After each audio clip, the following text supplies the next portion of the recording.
राजेश कच्छप जी हमारे साथ हैं। राजेश जी, देखिए, विपक्ष आरोप लगा रहा है कि बत्ती बुझवा के आप लोगों ने छात्रों को पिटवाया है।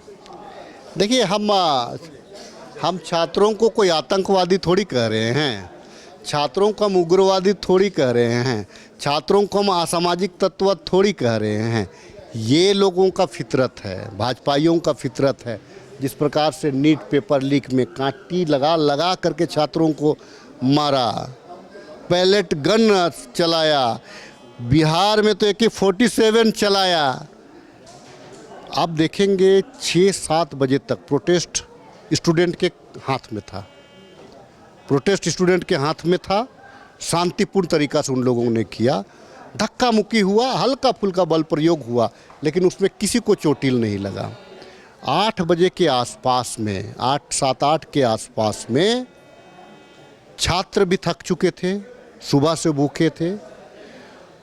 बीच में देखा क्या गया कि कुछ सोशल मीडिया में चल रहा है, कुछ आपके चैनल वगैरह में चल रहा है कि कुछ लोग जानबूझ के पुलिस को मारना चाह रहे हैं, कुछ लोग जानबूझ करके गाड़ी को तोड़ना चाह रहे हैं, कुछ लोग जानबूझ करके पत्थर फेंकना चाह रहे हैं, और छात्र उनको रोक रहे हैं। ये भी देखने को मिला, जो एक्चुअल छात्र हैं वो रोकने का प्रयास कर रहे हैं कि भैया ये शांतिपूर्ण तरीका है। आप जब छठा बैरिकेडिंग पार कर गए तो छठा बैरिकेडिंग ही है यहाँ पे। पिटाया तो छात्र ही, वैसे लोगों को तो आप लोग चिन्हित नहीं कर पाए। आप जो है, मैं कह रहा हूँ, छठा बैरिकेडिंग आखिरी बैरिकेडिंग था। उसके बाद तो विधानसभा का द्वार ही था। तो रात में आप विधानसभा में क्या करते? आप वहाँ तक आए तो आप शांतिपूर्ण तरीका से छात्र कर रहे थे, लेकिन दिन में भी देखा क्या गया कि भाजपाई पत्थर फेंक रहे हैं पुलिस पे, भाजपाई ज़बरदस्ती रेला तोड़ रहे हैं। तो भगदड़ में हो सकता है कि कुछ लोगों को चोटिल हुआ, हम लोग भी मानते हैं, उसको हम लोग जांच करेंगे कि गलती कहाँ से हुई है। देखिए, अफसर जब सिस्टम यहाँ पे था, विधानसभा चल रहा था, दिन का मामला था, तो बड़े आला अधिकारी भी यहाँ पे मौजूद थे। आप कोई हो सकता है कि बीच में कोई आप सिपाही को, वो भी तो यहीं का है ना, आप सिपाही को अगर आप पत्थर मारिएगा तो उसका कोई आदेश लेने वाला कोई नहीं है, देने वाला नहीं है, तो वो कर सकता है। अब परिस्थितियाँ क्या उत्पन्न हुई है, कहीं उड़ीसा के लोगों ने तो पत्थर नहीं फेंका होगा, बंगाल के लोगों ने तो पत्थर नहीं फेंका होगा, कोई भाजपा कार्यकर्ता तो पत्थर नहीं फेंका होगा। ये जांच का विषय है। अगर पुलिस ने अगर जानबूझ के गड़बड़ी किया है तो पुलिस पे भी हम उस पर कारण नोटिस मांगेंगे उसको कि भाई आपने किस परिस्थिति में किया है। और अगर उड़ीसा और बंगाल के लोगों ने अगर शुरुआत किया है तो उनको भी चिन्हित करेंगे। देखिए, एक दिन पहले सत्र स्थगित हो गया, इसी मुद्दे पर विपक्ष का कहना है कि जवाब न देना पड़े, इसलिए आप लोग। देखिए ना, ये लोग सदन में आए, ये लोग ना सदन में आए, ना इन लोगों ने पार्टिसिपेट किया। अब जो है, जनता की गाड़ी कमाई से सदन चलती है। किसी का रोड है, किसी का अस्पताल है, किसी का आयुष्मान कार्ड है, किसी का मुख्यमंत्री राहत योजना है, किसी का सैलरी की बात है, किसी का पुल पुलिया की बात है, कहीं पे सुखाड़ है, कहीं पे बाढ़ है, कहीं पे रोड धंस रहा है। तो ये तमाम चीज़ जिक्र होता है यहीं पे। और चूंकि सरकार दोनों चीज़ पे जवाब देना चाह रही थी, CGL पे भी, JPSC पे भी, और ये जो झारखंड की जो समसामयिक जो समस्याएं हैं उस पे भी अपना वक्तव्य रखना चाह रही थी। आप अंतिम किससे सुनना चाहते हैं? मुख्यमंत्री जी से सुनना चाहिएगा, राज्य के मुखिया हैं, मुख्यमंत्री जी बोल रहे होंगे, आप बेल पे आ जाइएगा तो फिर आप सुनेगा कौन? तो गाड़ी कमाई को बर्बाद सरकार फिर क्यों करना चाहेगी? ये भाजपाइयों के चलते ये सदन का कोई पार्टनर फरार है, उसी को बड़ी मछली बताया जा रहा है। नहीं, अभी कई एक निकलेगा, भाजपाई लोग सामने आएगा, देखिएगा। तो देखिए, 81 विधानसभा का सीट है। 81 में चाहे वो भाजपा के हों, चाहे कांग्रेस के हों, चाहे JMM के हों, चाहे RJD को, चाहे माले के हो, या अन्य जो क्षेत्रीय दल के हो, बहुत सारे MLA हर दल के। ऐसे नहीं है कि मैं कांग्रेस में हूँ तो कांग्रेस के लोग दूध के धुले हुए हैं, मैं ये नहीं कर, इसमें भी कुछ खुरापात लोग हैं।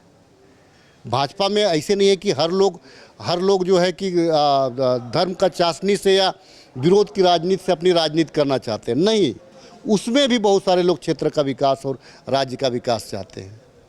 लेकिन कुछ लोग जो हैं, वे लोग चाहते हैं कि इसको दिग्भ्रमित करें। ये लोग पॉलिटिकल, सिर्फ पॉलिटिकल माइलेज लेना चाहता है, और कुछ लोग राज्य का कल्याण चाहता है, सभी पार्टियों में, हमारे पार्टियों में भी।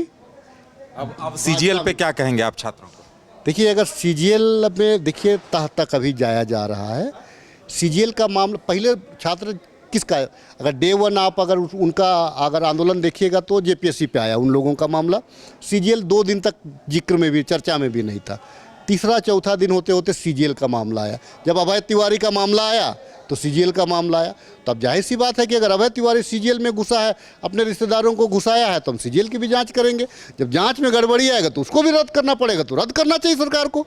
हम भी उसके लिए सहमति जताते हैं। छात्रों का होनहार, छात्रों का भविष्य के साथ कोई खिलवाड़ नहीं होना चाहिए। आज सत्ता पक्ष के लोग चाह रहे हैं कि जांच होवे, और विपक्ष नहीं चाह रही है कि वो जांच होवे। उल्टा हो रहा है।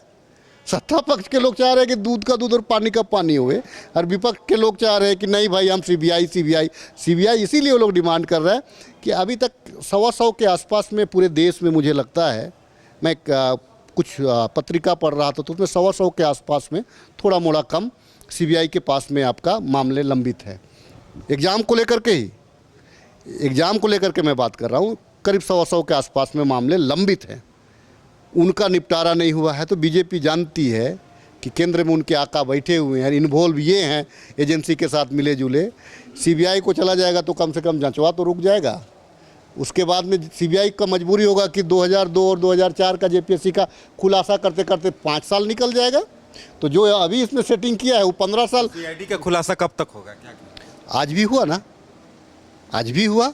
कोई कंपनी है जो डाटा एंट्री करती है मुंबई से, आज भी हुआ, आज भी उसका खुलासा हुआ है। तो अभी कहिए तह खुल रहे हैं और कहिए देखिएगा कि सत्ता पक्ष के लोगों का सेटिंग नहीं हो सकता है एजेंसी के साथ में, लेकिन भाजपाइयों का सेटिंग हो सकता है।